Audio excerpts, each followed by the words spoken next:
শিখতে হবে। দেন পরবর্তীতে আছে ইতালির পর্যটন, শিল্প, কৃষি ও ব্যবসা খাতে প্রায় ৩ লাখ বাংলাদেশি গুরুত্বপূর্ণ অবদান রাখলেও ভাষা ও নাগরিক শিক্ষার দিক দিয়ে পিছিয়ে আছে। এই সমস্যার সমাধানে ২ মাস ব্যাপী বিনামূল্যে ভাষা ও সিভিক শিক্ষা কোর্স চালু করেছে ভেনিস সিটি কর্পোরেশন। এতে সহযোগিতা করছেন ইতালিতে বেড়ে ওঠা বাংলাদেশি বংশোদ্ভূত বিশ্ববিদ্যালয়ের তরুণ প্রজন্মের RIC এডুকেশন। এতে বিপুল সংখ্যক প্রবাসী বাংলাদেশি নারী পুরুষ অংশগ্রহণ নিচ্ছেন। এ ধরনের কোর্স চালু হওয়ায় খুশি প্রবাসী বাংলাদেশিরা। ইতালিতে থাকার জন্য ভাষা বিষয়ে দক্ষতা অত্যন্ত গুরুত্বপূর্ণ। সেই সঙ্গে দেশটির সার্বিক পরিস্থিতি ও আইন কানুন জানতে সিভিক এডুকেশনও গুরুত্বপূর্ণ।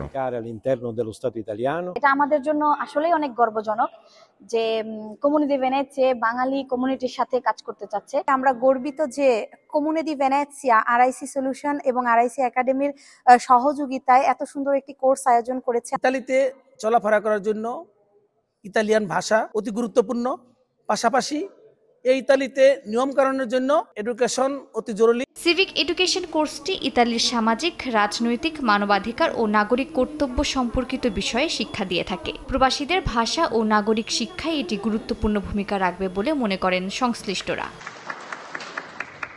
সময় সংবাদ, ইতালি।